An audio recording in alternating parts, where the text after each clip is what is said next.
Bonjour à tous, bienvenue sur le plateau de Bonjour chez vous. Aujourd'hui, notre thème du jour est « Nos paroles ont-elles une influence sur notre vie ?» Très bonne question.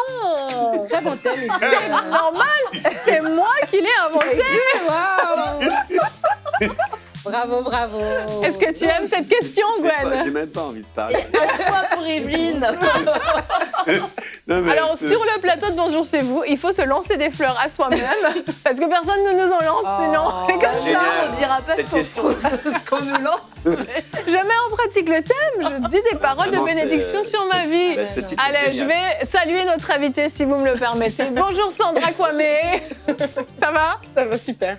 Merci d'être sur le plateau de Bonjour chez vous où la bonne humeur règne et l'amour. Tu préfères être à Bonjour chez vous ou à Hosanna? J'aime tout. Sandra, je pense que la plupart de nos téléspectateurs te connaissent effectivement parce que tu es passée dans l'émission Hosanna avec notre amie Gwen. Il la connaissait déjà avant. Oui, mais Et c'est sûr que avec Sandra, on a explosé les records de vues. On est rendu à 3 millions de vues lors de son passage. Je waouh! crois que c'est 3 millions de vues, mais c'est extraordinaire. Si vous n'avez pas encore écouté, ça veut dire que vous ne faites pas partie des 3 millions de personnes qui l'ont déjà écouté. Allez l'écouter, parce que c'est vrai que t'en as fait 2, t'es venu 2 fois dans Hosanna d'ailleurs. Je dirais même 3, je crois. Ouais. Ouais, mais il y en a 3, que ouais. 2 Ouais, qui c'est sont ça, en ligne. Non, il y a les 3. Oh déjà Ah. C'était... Eh, c'est merveilleux, 3. Est-ce que tu connais notre invité? Est-ce que tu figures parmi les 3 millions? C'est qui? Je connais très bien parce que mes enfants écoutent le premier Hosanna que tu avais fait, l'écoutent sans arrêt et ils sont fans de toi. Voilà, Il y a c'est eu 2 dit. millions de vues. Il y a mère aussi. Tu es l'une des chanteuses du groupe Impact, je le précise quand même, hein, s'il faut le préciser. Et tu viens aujourd'hui nous présenter ton nouvel album. Avec Nadine tout à l'heure, Oui, c'est à ça? rubrique Culture et Médias, on va présenter l'album de Sandra, Ce que tu as promis. Un merveilleux album. On va écouter des extraits tout à l'heure. Génial. Et Annabelle, tu vas répondre à une question dans la rubrique Pasteur, j'ai une question. Oui, parce que nos paroles ont-elles une influence sur notre vie? Mais est-ce que les paroles des autres gens ont une influence et peuvent nous bloquer? Donc on va parler sorcellerie, peur, autorité et voir ce que nous dit la parole de Dieu. Eh ben, un programme bien complet et bien riche. On commence avec toi Nadine dans la pensée du jour.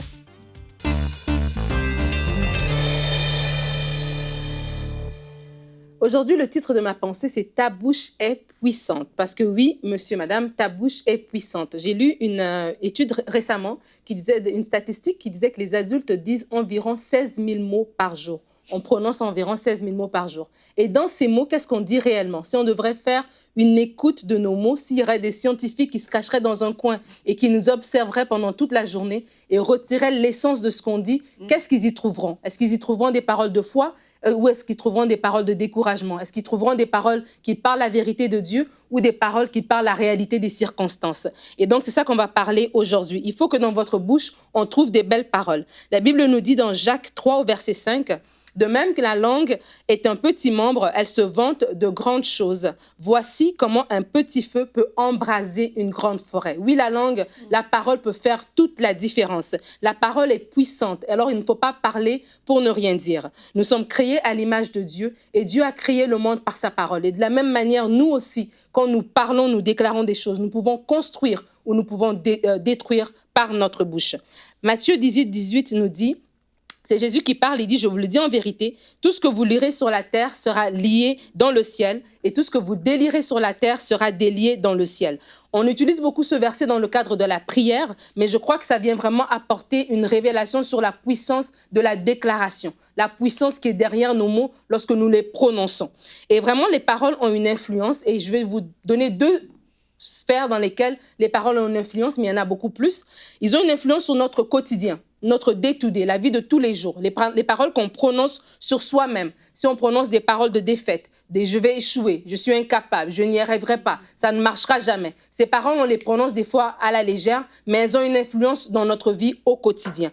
Elles ont aussi une influence sur notre environnement, nos engagements, les engagements verbaux qu'on prend autour de soi. Il y a des gens qui ont l'habitude de parler à la légère, de s'engager à la légère, de dire des choses et ne pas tenir parole, ne pas honorer la promesse. Donc, vous êtes engagé peut-être en affaires, des fois même dans une relation, vous avez dit des choses, mais après, vous n'avez pas tenu promesse. Et des fois, on se lie par les paroles qu'on a prononcées. Vous avez peut-être oublié ce que vous avez dit, mais ces paroles-là parlent encore contre vous et il faut les défaire. Et des fois, on a des blocages dans notre vie, on ne sait pas d'où ça vient, mais ça provient parce qu'on parle à la légère. On parle à la légère sur nous-mêmes, mais on parle aussi à la légère autour de nous. Alors, je vous invite aujourd'hui tout simplement à vous repentir, si c'est votre cas. Se repentir, c'est reconnaître ses voies et changer tout simplement. Et vraiment se repentir si vous avez eu un langage de défaite, se repentir si vous avez pris des engagements à la légère, se repentir si vous parlez à la légère. La Bible dit dans le psaume 32, verset 8, « Je t'instruirai et je te montrerai la voie que tu dois suivre. » Donc, vous pouvez tout simplement retourner vers le Seigneur puis dire, Seigneur, montre-moi comment parler, montre-moi comment m'exprimer. Des fois, je vis des frustrations et quand je suis frustrée, je ne peux pas m'empêcher que de déclarer des choses, de dire des choses qui ensuite parlent contre moi. Montre-moi, Seigneur. Et vraiment, Dieu va faire avec vous ce travail de réapprentissage à déclarer, avoir un langage de foi et non un langage de défaite parce que, monsieur, madame, ta bouche est puissante. Monsieur, madame, ta bouche est puissante. J'aime quand tu dis ça.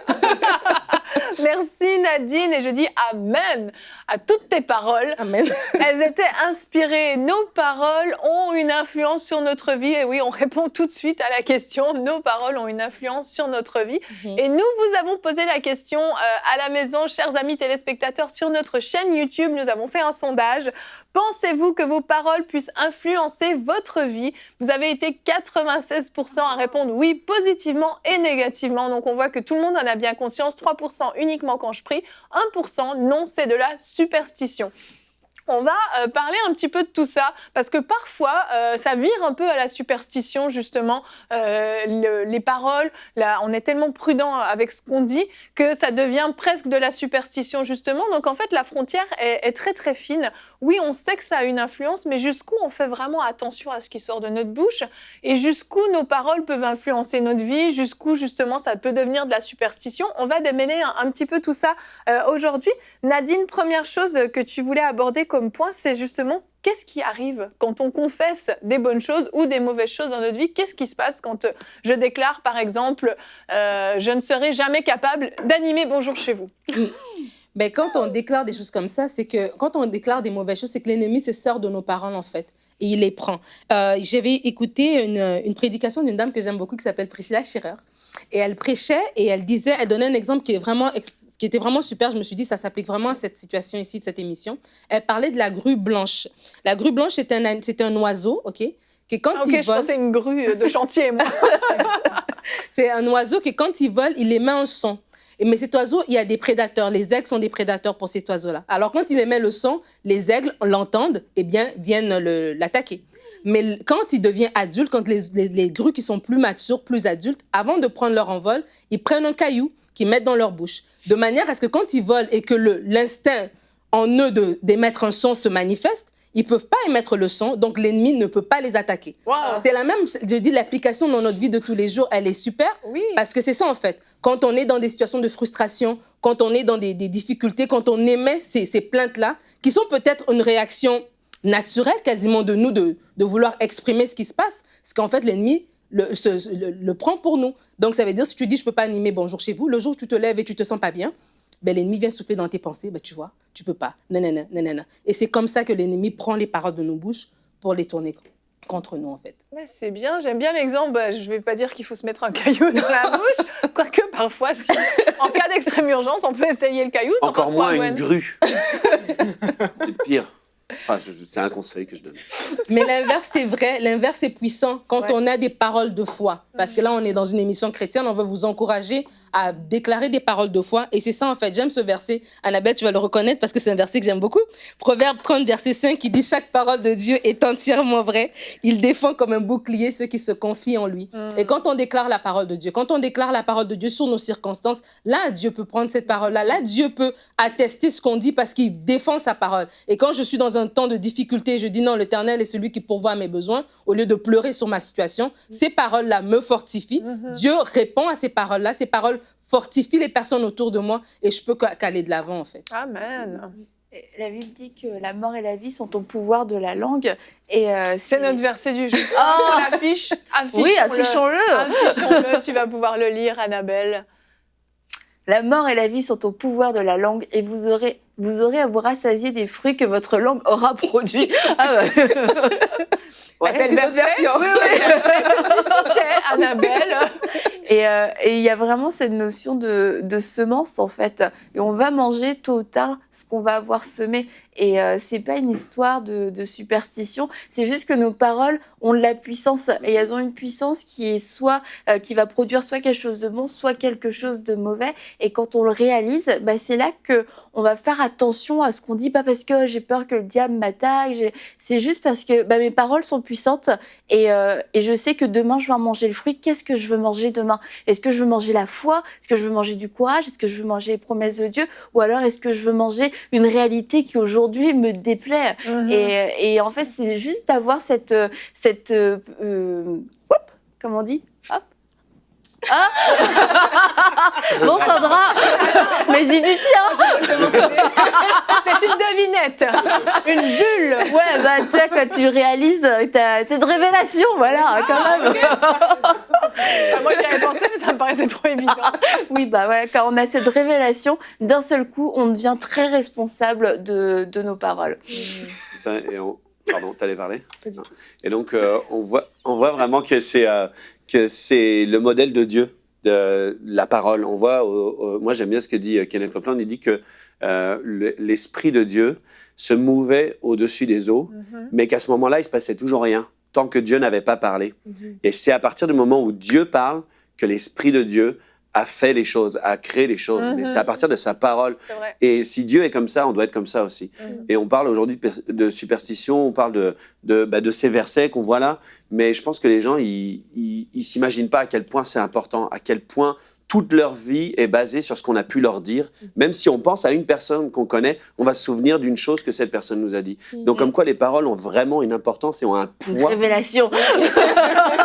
Ont un poids sur ce qu'on nous dit. De même, ce qu'on dit a un poids vraiment, aussi bien pour le bien que pour le mal. Et puis ce verset, il résume tout. Il dit que la mort et la vie, c'est au pouvoir de ce qu'on va dire. Ça dépend de ça, de ce qui va sortir de notre bouche. Mais c'est ça, c'est terrible de constater que, en fait, on peut se maudire nous-mêmes, en fait, en déclarant des choses sur notre vie.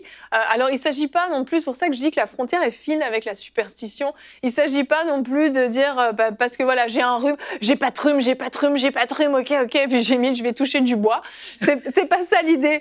Parfois, il y a des choses, il y a des constatations qui peuvent être faites d'une situation. Si j'ai besoin que Annabelle prie pour moi, je vais pas lui dire « Annabelle, est-ce que tu peux prier pour moi parce que je suis pas du tout malade en ce moment.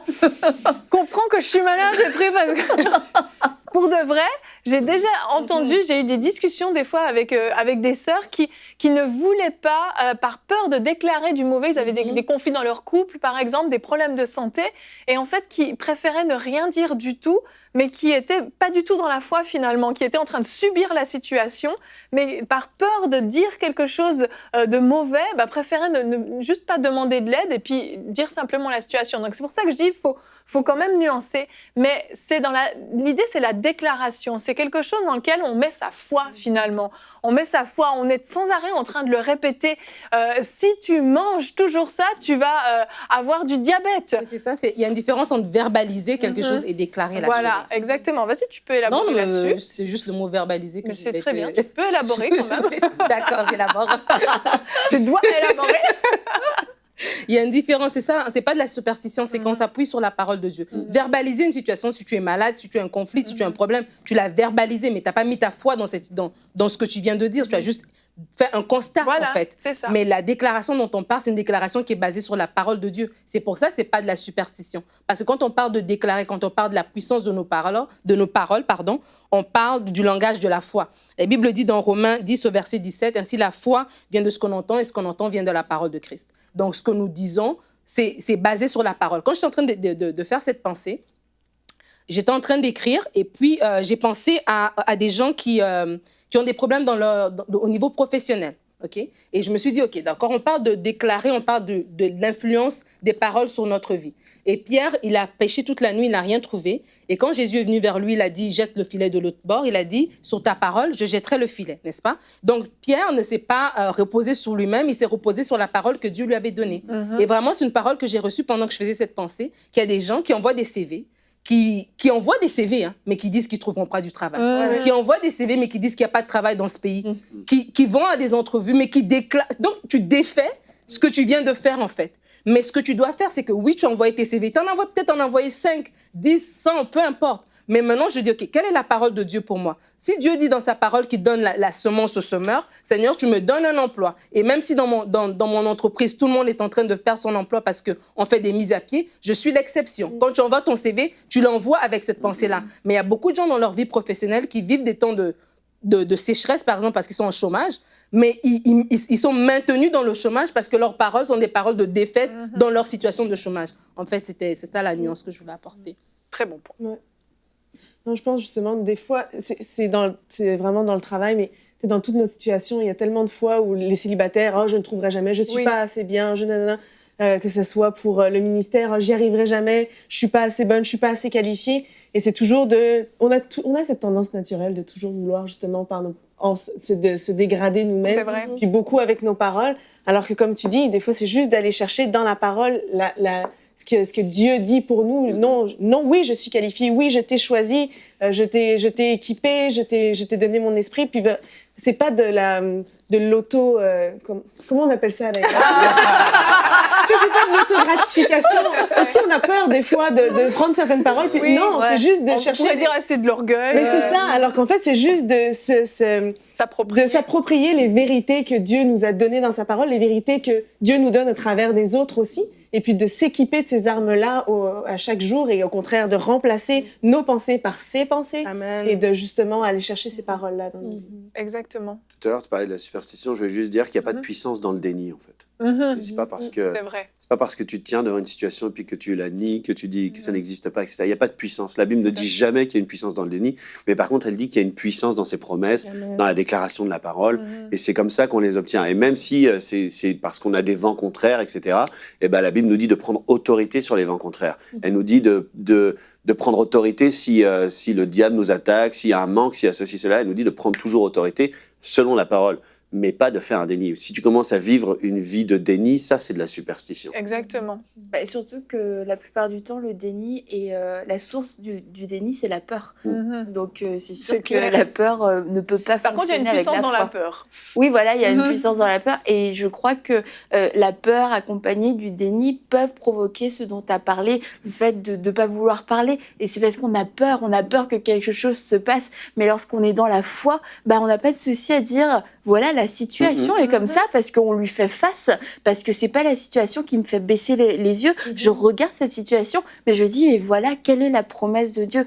Et en fait, je crois que c'est difficile de parler la parole de Dieu si on ne connaît pas la parole de Dieu, si on n'est pas nourri de la parole de Dieu. Et c'est pour ça qu'on voit quelquefois un peu des extrêmes ou des gens qui peuvent avoir l'air trop bizarres avec leur confession. Ah non, faut pas dire ci. Ah non, faut pas dire ça. Oui, ils sont en train de se censurer sans arrêt. C'est parce qu'en fait, derrière, il n'y a pas de profondeur dans la parole, il n'y a pas de racine. Il y a peut-être eu un enseignement sur l'importance des paroles, la puissance des paroles.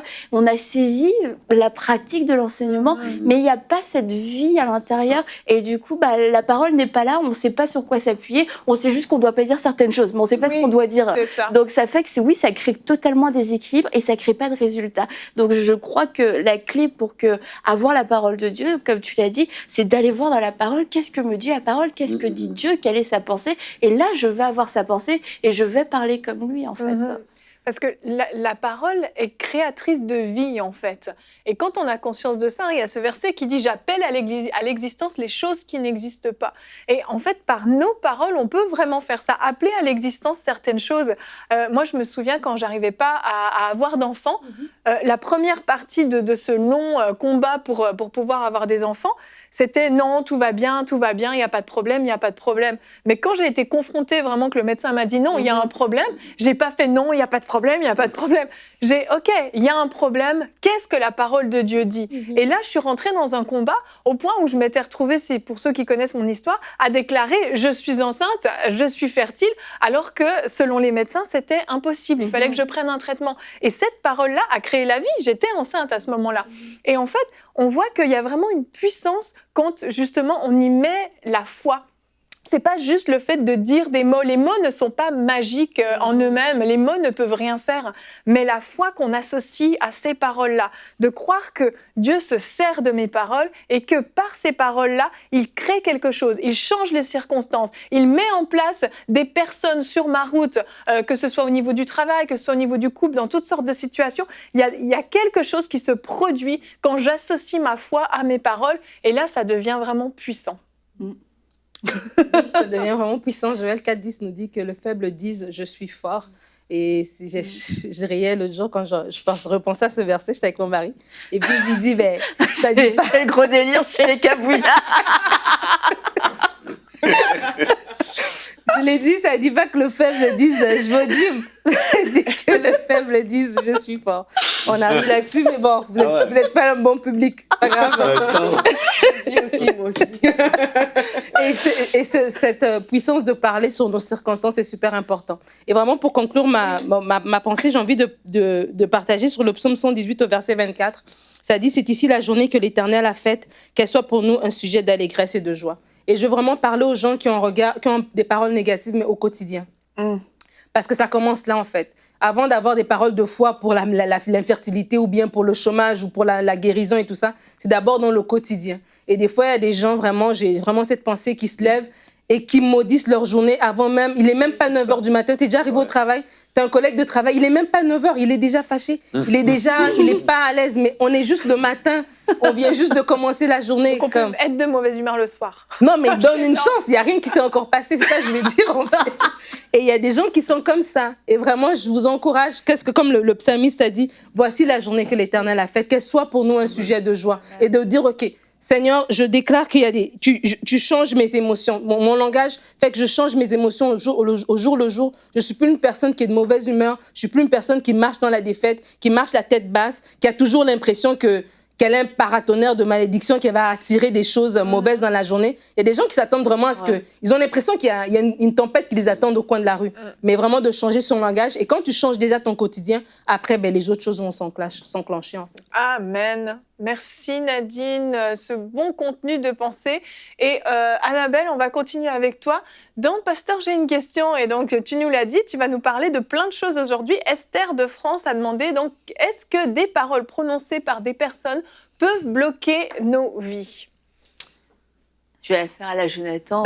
Oui. Mais encore. Tu l'as fait à la Jonathan, ça va durer longtemps. C'était juste ça, ma partie Jonathan. Après, Okay. je suis obligée de revenir. Je croyais que t'allais aller dans le grec et l'hébreu. Oui, des paroles prononcées par des personnes peuvent bloquer nos vies, non pas parce que c'est normal, mais parce que nous pouvons laisser ces paroles bloquer notre vie. Et c'est pour ça que c'est important de connaître notre autorité, de savoir quelles sont les paroles qui peuvent avoir une influence sur notre vie. Et comme on en a parlé, la parole de Dieu est notre autorité suprême. Mais si nous laissons les paroles des uns et des autres nous définir, oui, ces paroles peuvent avoir une autorité sur notre vie. Mais lorsqu'on connaît notre autorité en Christ, bien, ce que Sandra dit de moi, peu m'importe, Sandra. Elle va dire que des trucs super sans toi. Exactement. Oui. Et on lit dans Ésaïe 54 au verset 17, « Toute arme forgée contre toi sera sans effet, et toute langue qui s'élèvera en justice contre toi, tu la condamneras. Tel est l'héritage des serviteurs de l'Éternel, tel est le salut qui leur viendra de moi, dit l'Éternel. » Et en fait, ce verset nous montre qu'il n'y a personne qui peut parler contre nous, qui peut nous maudire, qui peut nous limiter, qui peut dire tu n'es que ci, tu n'es que ça, tu ne feras jamais ça, tu seras malade, tu mourras. Il n'y a personne qui a cette autorité de le faire parce que nous avons cette autorité de pouvoir lier ces paroles, de pouvoir les condamner et aucune arme forgée contre moi ne peut prospérer, ne peut avoir d'effet et les paroles peuvent être des armes parce qu'il y a une puissance. Donc c'est d'avoir déjà cette conscience, j'ai cette autorité de pouvoir filtrer les paroles qui sont dites contre moi. On va parler aussi de sorcellerie rapidement. parce que c'est un sujet qui est quand même très fort et il y a beaucoup de gens qui sont victimes de sorcellerie, mais encore une fois, lorsqu'on connaît notre autorité, ces paroles n'ont pas la puissance de venir nous affecter. Et il y a un passage dans Nombre au chapitre 23 où il y a Balak qui a demandé à Balaam, comme Yves qui aurait demandé à Yvette, tu vois, mais bon, qui a demandé à l'auteur de ce livre. qui a demandé à Balak a demandé à Balaam de venir maudire le peuple. Et Balaam lui dit, mais comment pourrais-je maudire celui que Dieu n'a pas maudit? Comment pourrais-je être hérité quand l'Éternel n'est pas hérité? Et en fait, Balak était comme un espèce de sorcier. On va maudire le peuple d'Israël. Comme ça, on va les battre et tout ça. Mais en fait, Balaam dit, on peut pas maudire ce que Dieu n'a pas maudit. Donc, même si un sorcier essaye de nous maudire, même si un sorcier essaye d'envoyer des choses sur nous, toutes les paroles de malédiction, on ne peut pas maudire ce que Dieu n'a pas maudit. Et en tant qu'enfant de Dieu, je ne suis pas maudit. J'ai été racheté de la malédiction et je suis béni de toute bénédiction. Et ça, c'est la vérité et je dois vraiment m'en souvenir et ne pas avoir peur de toutes les paroles qui ont pu être dites, même s'il y a eu des incantations, un tas de choses comme ça n'a pas d'effet. Et on poursuit dans Nombre 23, la magie ne peut rien contre Jacob, ni la divination contre Israël. Donc, la magie, la sorcellerie, toutes ces choses-là, le vaudou, l'occultisme, n'ont aucun effet sur nous en tant qu'enfants de Dieu. Et le fait d'avoir peur et de ne pas connaître notre autorité, c'est une porte ouverte pour que justement ces paroles commencent à avoir une influence sur nous. Et la façon de renverser ces choses, c'est de connaître ce genre de passage pour pouvoir les déclarer, de dire qu'il n'y a aucune arme forgée contre nous qui pourra prospérer, que toute langue qui s'est levée en justice contre moi, je la condamne. Et ça va fermer la porte à la peur. Et l'autre chose aussi, c'est d'être offensif dans la foi. Pas parce que j'ai peur qu'on ait dit quelque chose sur moi, mais ça devrait faire partie de notre hygiène spirituelle quotidienne, c'est de déclarer la parole de Dieu sur nous. Et alors qu'on déclare la parole de Dieu sur nous, il y a des paroles peut-être qui ont voulu s'attacher à nous, qui vont juste partir, la saleté va partir, ces choses vont partir de façon naturelle. Et le dernier point, il y aura encore des choses à dire, mais le dernier point, c'est au niveau du discernement.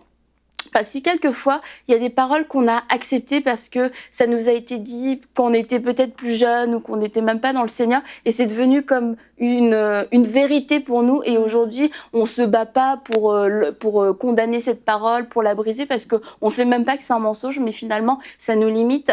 Et le Saint-Esprit, l'Esprit de vérité nous rappelle toutes choses et il peut nous montrer des paroles et là, nous avons l'autorité, encore une fois, de les briser et de les annuler. Et puis aussi, une vraie dernière chose, c'est d'être offensif dans la foi quand on nous dit des choses. Ah, tu manges ça, tu vas avoir le cancer. T'es pas obligé d'envoyer tout le monde promener, mais c'est vraiment...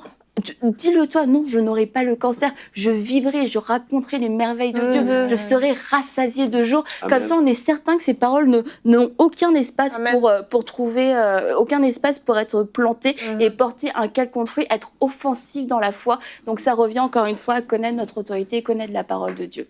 Amen. Merci Annabelle.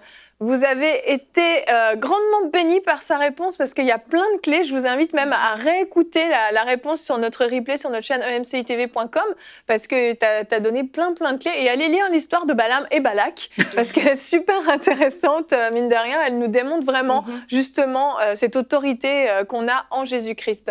On continue maintenant avec la rubrique Culture et Médias.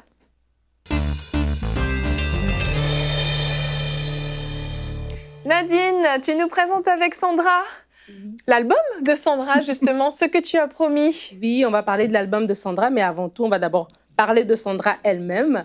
Alors, pour ceux qui regardent avec nous, reconnaissent Sandra de la fameuse chanson de Hosanna, en tout cas, qui a 3 millions de vues. Donc, Sandra Kwame, présente-toi, s'il te plaît, à la France. Que Nadine n'arrive plus. Que dire? Mais moi, je suis française, originaire de Lyon. Je suis née dans une famille chrétienne. Mon père est pasteur, mes parents étaient leaders de louange. Et un beau jour, j'ai décidé d'aller me former pour la louange et j'ai immigré au Québec. Et j'étais partie pour une année. Finalement, je ne suis jamais rentrée. et c'est ça. Et puis, je veux juste servir Dieu à travers cet instrument qu'est la louange. Amen. Donc, Sandra fait partie du groupe Impact. Elle a rejoint en 2012. Donc, elle a fait plusieurs spectacles. Mais aujourd'hui, elle a vraiment sorti son album à elle, son tout premier album qui s'appelle « Ce que tu as promis ». Et nous allons écouter un extrait.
Amen. On sent la présence de Dieu dans ce plateau avec ce beau chant. Ce n'est pas mon combat. Est-ce que tu peux nous dire un peu l'historique derrière le chant?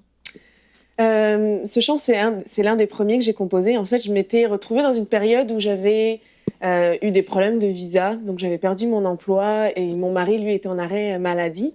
Donc, on était dans une période, disons, un peu plus difficile. Et puis, j'aime beaucoup le passage dans la Bible de 2 Chroniques 20, où c'est justement le roi Josaphat qui est roi du peuple d'Israël à l'époque et qui voit plusieurs armées s'en venir contre eux et qui prend un temps de jeûne et prière avant d'aller au combat. Et Dieu lui parle à ce moment-là, puis lui dit, mais ce sera pas ton combat, ce sera mon combat, je vais combattre avec toi. Et dans sa prière, Josaphat, justement, commence pas à se plaindre, mais plutôt à dire, n'es-tu pas le Dieu qui a créé l'univers? N'es-tu pas le Dieu qui a créé les nations? N'es-tu pas le Dieu qui nous a fait sortir du pays d'Égypte? Et il commence à se rappeler tout ce que Dieu a fait pour lui. Et avec cette vérité de ce n'est pas mon combat, ils partent au combat en déclarant, par la louange, avec tout le groupe de louanges en avant de l'armée, et ils partent au combat en déclarant ces paroles-là. Et même moi, je le déclarais, comme on dit, c'est le sujet de la parole, mais je voulais déclarer ces paroles avant même que ma situation soit rétablie. Mais je voulais m'accrocher à ça en disant, c'est quelque chose que moi, j'ai pas de pouvoir là-dessus, mais je sais que Dieu, lui, il a un plan et il y a quelque chose qui sortira de bon de ça. Et en fait, j'ai juste profité du moment où j'avais plus de travail pour commencer à composer et créer un album, finalement. Comme quoi. Toutes choses pour bien de ceux qui aiment Dieu. Et justement, avant qu'on écoute, on a aussi un extrait vidéo de notre chant qui s'appelle Ce que tu as promis. Moi, j'ai beaucoup aimé ton album en disant que ce que je ressentais, c'est que tu parlais beaucoup de la fidélité de Dieu. Oui. Mais il y a plus que la fidélité de Dieu. Et derrière ton album, qu'est-ce qu'on peut retrouver dans ces chants-là? Tu vois, j'avais jamais mis de mots là-dessus, mais c'est vrai que ça parle de la fidélité de Dieu parce que c'est beaucoup de choses qui viennent de simplement de mon témoignage, puis de tout ce que Dieu m'a fait passer au travers et de tout ce que j'ai pu vivre aussi avec lui. Et c'est vrai qu'en fait, il a toujours été fidèle depuis le début. Et puis, je pense que c'est juste ça qui est ressorti. Mais c'est vrai, ça parle des promesses, ça parle de s'abandonner à Dieu, de choisir de le suivre. Ça parle que quand on l'appelle, il nous entend. C'est vraiment des chants pour moi de louange. C'est tout ce que vraiment j'avais envie de pouvoir dire à Dieu et avec tout ce qui m'a fait vivre, c'est vraiment des chants de reconnaissance pour sa fidélité, c'est vrai. Amen, amen.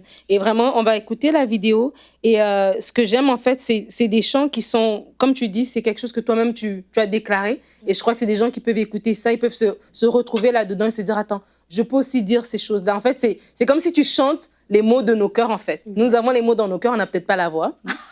Et donc, toi, tu mets la voix sur ces mots-là. Et tu as un site internet qui s'appelle sandrakwame.com, dans lequel on peut retrouver, si on veut t'inviter ou des choses pareilles, on peut retrouver plus sur toi. Mais cet album ici, il est disponible sur emciboutique.com. Et on va écouter l'extrait vidéo, Ce que tu as promis.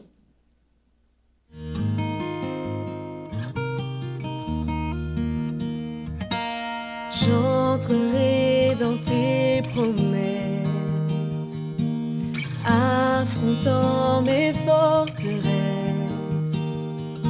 Chaque pierre tombera au son de ta voix.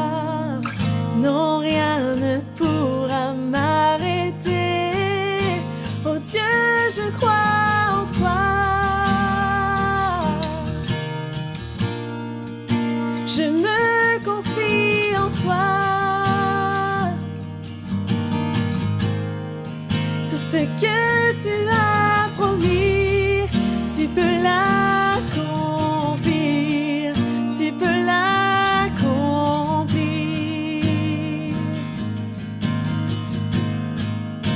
Oh Dieu, je crois en toi. Je me confie en toi. Oh, oh, tout ce que tu as promis, tu peux l'accomplir. Tu peux l'accomplir.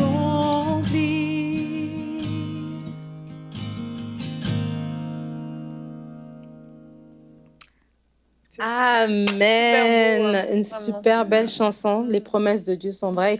ça colle vraiment avec le thème de l'émission. Donc, En plus. si vous avez aimé cette émission, vous aimerez cet album de Sandra Kwame, Ce que tu as promis, disponible sur EMCI Boutique. Sandra, merci. Merci pour ton don et merci vraiment d'être venue aujourd'hui. Merci beaucoup. Oui, merci beaucoup et félicitations pour ton premier album. Et il y en aura d'autres, on y Amen. croit. Est-ce que tu as des concerts de prévus? On ne te l'a pas demandé, mais si tu as des dates à Oui, donner. j'ai un concert le 25 mai à Trois-Rivières. À Trois-Rivières au Québec, donc. C'est ça. Et puis une tournée qui s'organise pour probablement en septembre ou octobre en Europe, en France. Excellent, excellent. Toutes les infos sont sur ton site, Oui, tout pour à fait. ceux ou ton Facebook peut-être aussi. T'as Les une deux. page Facebook, les deux. Ok, donc si vous voulez en savoir plus pour la tournée de Sandra en France, vous pourrez aller consulter son site ou son Facebook, comme vous le préférez. Merci Sandra d'être venue sur notre plateau. Donc je vous rappelle le thème de cette émission, hein, on l'a dit et on va le redire encore pour être sûr que ça rentre bien. Oui, nos paroles ont une influence sur notre vie, à condition qu'on y croit, qu'on y mette notre foi. Et je vous encourage vraiment à la maison à prendre ce réflexe, cette habitude, oui, de déclarer des bonnes choses sur votre vie, de déclarer des bénédictions sur votre vie. Vous pouvez vraiment, c'est pas de l'orgueil comme le disait Sandra, c'est pas de l'autogratification, c'est juste, oui, je suis quelqu'un d'important, oui, je suis la fille, le fils de Dieu, oui, Dieu a des projets extraordinaires pour ma vie, oui, je vais le servir toute ma vie, etc., etc. Vous pouvez vraiment déclarer des choses si vous êtes malade, si vous êtes dans une situation compliquée, vous pouvez déclarer des choses sur votre couple, vous pouvez déclarer la vie sur votre couple, vous pouvez déclarer l'amour aussi dans votre couple. Si vous manquez d'amour, peu importe dans la situation dans laquelle vous êtes, vous pouvez vraiment avec votre bouche amener à l'existence les choses qui n'existent pas encore.